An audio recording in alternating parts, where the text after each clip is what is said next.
Hello everybody, my name is Josh Clementson. I just wanted to put this out as a disclaimer for everybody that watches this video. This is a new series that I'm doing. I wanted to do a documentary based series for a while, and I finally got the green light from Justin to do it, so I'm going to do this documentary series. In fact, it's something that he, as well as me, are very passionate about because we feel like raising awareness to these types of people is much more important and getting the information out there than anything else. And in other words, to memorialize the victims of these criminals that have been doing these horrific things for years. So we're going to do a video like that and a whole entire series like that. It's going to be called Minds of a Monster, and this is just the opener for the first episode, but we'll get right into the actuality of the topics in that first episode and whatnot. Cain slew Abel. It was something that the Bible would have us believe as being the first murder to ever be recorded in history. And if the timeline does fit, Cain slaying Abel might be the first murder that we've ever seen in history. But that does leave open-ended questions as to other types of murder throughout history. And while most people would assume that the notion of a serial killer had only came about through the use of the killings that were perpetrated by that of Jack the Ripper, it may surprise you to realize that there are earlier known killers of the serial variety well before Jack the Ripper had even taken his first slice at a victim. With that being said, in this episode of Minds of a Monster, we'll be looking at something I call the early known serial killers. And in this episode, the three cases that we'll be diving into today are that of Liu Pinchley, the Costa of Gaul, and Charles Darrell. Liu Pinchley was known as the first serial killer in recorded history.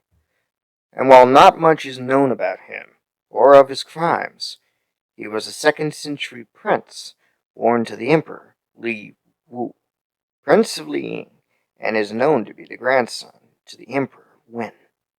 The Prince of Zhejiang was to be his title, that is, of course, of Liu Pinchley, in 144 BC, after his father's banishment and later death.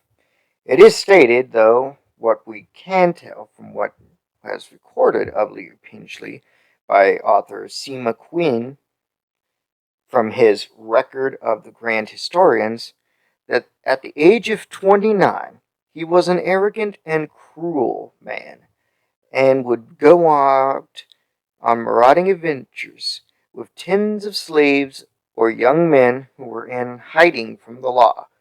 He would murder people and then seize their belongings for sheer sport. Apparently, Liu Pinchley recruited over 20 to 30 individuals with similar predilections to accompany him in the search for victims to rob and kill. Confirmed victims are estimated to have exceeded over 100. And while these murders were known across the kingdom, some people were too afraid to say anything, or some people just didn't want to pipe up for fear of having the wrath of the emperor or his family to come down onto them. So people were afraid of leaving their homes at night while the rest of this chaos was going on as well. Eventually, the son of one of his victims made an accusation to the emperor, and the officials of the court requested that Liu Pinchley be executed. However, the emperor could not bear to have his own nephew killed, and Liu Pinchley was given a treatment that some would call worse than death, which was the fact that he was made into a commoner and banished to the county of Shenyang, which is now Sichuan in Hebei province. In 116 BC, his sovereignty was abolished, and his land was reclaimed by the Emperor Jing. Although this gives some insight into the evil of what he was doing, it is still left to be determined what truly happened with Liu Pinchley before his banishment and death in exile. While this is supposed to be a serial killer documentary, there's only so much that I have found on Liu Pinchley, as most people don't have records based on him, and any records that we have are so old that it could be fabricated or just could be straight up lies. It's even a possibility that Liu Pinchley himself probably did not exist. But this is one serial killer we have to speculate about more than anything, which means that Liu Pinchley, despite what could be said about him, has been recorded as the world's first serial killer. Costa of Gaul was a well-known apothecary and a poison maker during the Roman Empire. While she was well known for her uses in poisons, it has been stated that she liked to torture people and liked to poison people to test certain poisons out on several different people, as that was her main goal. She got real enjoyment from this sick, twisted little game. Costa was known for being the poison maker to the notorious Emperor Nero and his mother Agrippina the Younger, which, because of this, led to the deaths of the Emperor Claudius and Claudius's son Britannicus. From what we can gather, when Lucasta got well known and highly sought after, Agrippina the Younger, Nero's mother, who had recently found a claim as being the sister to that of Caligula, eventually wanted to marry up and give her son power. But in order to do that, she had to get in good with her uncle Claudius. Her uncle Claudius and her eventually married after she made sure that the queen that he was married to was gone. With that being said, this opened up the gate for what was known as the ending days of Claudius. As Agrippina Younger got more and more closer to her uncle, the death clock was hitting its final nuts. So Agrippina the Younger went to see Costa of Gaul and ended up coming up with a plan to get rid of Claudius. Lucasta gave her some poison, a poison that would be sprinkled onto Claudius's favorite dish, fried mushrooms. The amount that was supposed to be given to him would have been enough to make him sick and cause vomiting and extreme pain before death. While this did happen, it didn't kill Claudius, and in fact he survived the account. It was also stated by two different accounts that, with this being said, after this failed attempt, one of the accounts states that Costa of Gaul was actually flogged for making a poison that didn't kill Claudius by Agrippina the Younger and other Roman guards.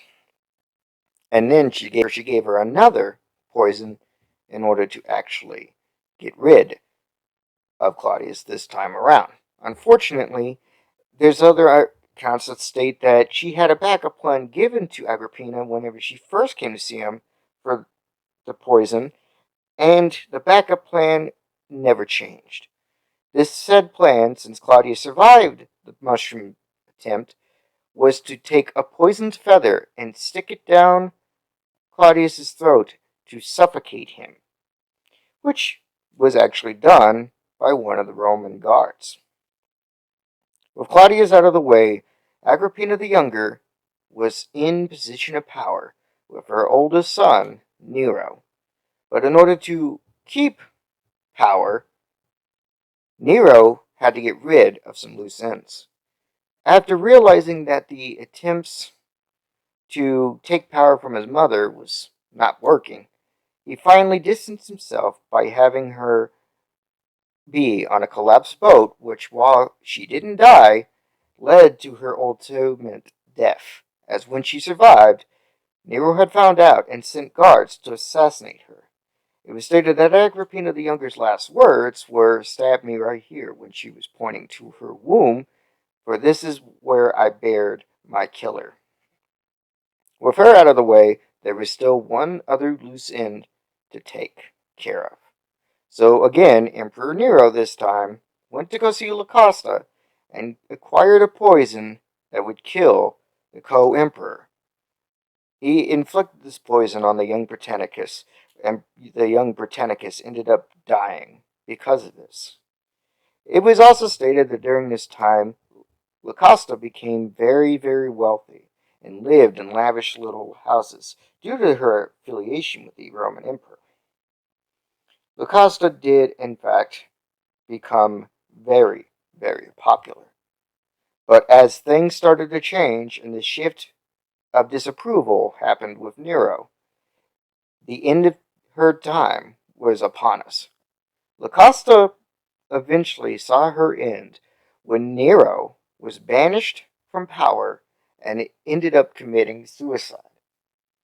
Costa then was imprisoned by the now Emperor Galba and was paraded through the streets in chains, where she was brutalized by the Roman people, who was a part of Nero's hate parade, basically. Costa was flogged, but she was also killed in very, very severe ways. One of the worst tortures that you could imagine was put to her. It was stated that she was sexually assaulted by a giraffe and then ripped apart by lions and executed in the year 69 AD. Giles de Rey, on the other hand, is a character we know a decent amount about. We don't know the full story of his crimes, except for through hearsay, but we do know that Giles de Rey ended up having a lot of other known attributions to his name. Giles, most people would remember as being one of the brave soldiers who fought alongside Joan of Arc in the Battle of Orleans during the Hundred Years' War. Jean de Corion, Giles' maternal grandfather, took over watching a young Giles whenever he was a little baby, raising the boy when his mother, father, and brother all died. At a very young age, Charles was trained and taught by Jean to be a great warrior, and was also wanting to make him a successful man, while on the sideline of training him to be a great father. Jacques de Rey's uncle, his maternal grandfather, Jean, also inevitably wanted to make him wealthy. And by this point, he wanted to set him up with a very, very wealthy young woman. The first attempt had failed, though, and it was eventually ended up being that Giles would marry Catherine de Throles of Brittany. This marriage helped secure his place and made Giles a very wealthy man. Giles then inevitably went on to have a great military career with his grandfather, but being a warrior was never Giles' true passion, as Giles' true passion came when he left the military and spent a good chunk of his amassed fortune to produce a play about the Battle of Orleans, and also to build his own church called the Chapel of Holy Innocents, which gets its name from the biblical story about Herod the Great killing newborn babies. All this amount of fortune that he was spending on lavish things and lavish parties caused him to be the talk of the town and made everybody call him a very eccentric person, looking out for just greater indulgences and flaunting his wealth, just for monetary gain and for notoriety. It's during this period you could see that there is a lot of narcissistic tendencies for Giles de Rey here, as he wanted to portray himself in the light of the people as being somewhat of a hero, a warrior. It didn't help that they already thought of him as a hero and a warrior fighting, the enemies during the 100 Years' War. But to make it even worse, he became the chapel of his own church, and he became the deacon for that church. He went out of his way to create more opportunities to self-grandize his delusional hallucinations of greatness. But, like most things, all end badly, as Giles's fortune inevitably ran dry and made him a pariah towards many in his court, his country, and even his grandfather, who disavowed his own grandson and gave his own armor and breastplate and a sword of his own to Giles's younger brother. Giles, once spending almost all of his fortune, eventually went down a deep, dark rabbit hole that he could never get back from. He turned into a devout Satanist and an occultist, and during this time worked with a man named Francois Perletti to help summon a demon named Baron. Person, this demon was supposed to give him a great power, and Giles then took this dark obsession deeper when Francois told him to appease Baron he had to show up. What he needed was to sacrifice little kids to the demon, as the first attempt to summon the demon with Francois did not work. Giles was stated to have killed a great amount of kids in his quest to summon the demon, but the number is unable to be truly discovered, as many of the remains were never really found, and we're not entirely for sure how many kids fell into the clutches of this madman. His assistant in these crimes, a man going by Poutou, detailed how Giles did these horrific acts, stating that he pampered the kids with lavish clothes and gifts, and then hung them from a rope on a hook, and masturbated over the victim, and caressed the genitals of the boys. He then released the boy and comforted them before killing the child by decapitation, dismemberment, throat slashing, etc. Giles stated that he enjoyed the act more than the murders themselves, and he even reveled in his crimes when he was on trial.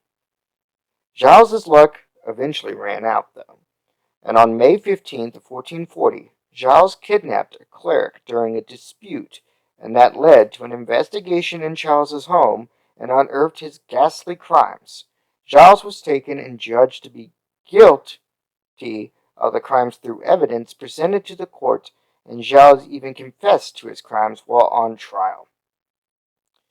Parents of neighboring villages had begun to suspect Ray of the crimes when children went into his castle and never were heard from again.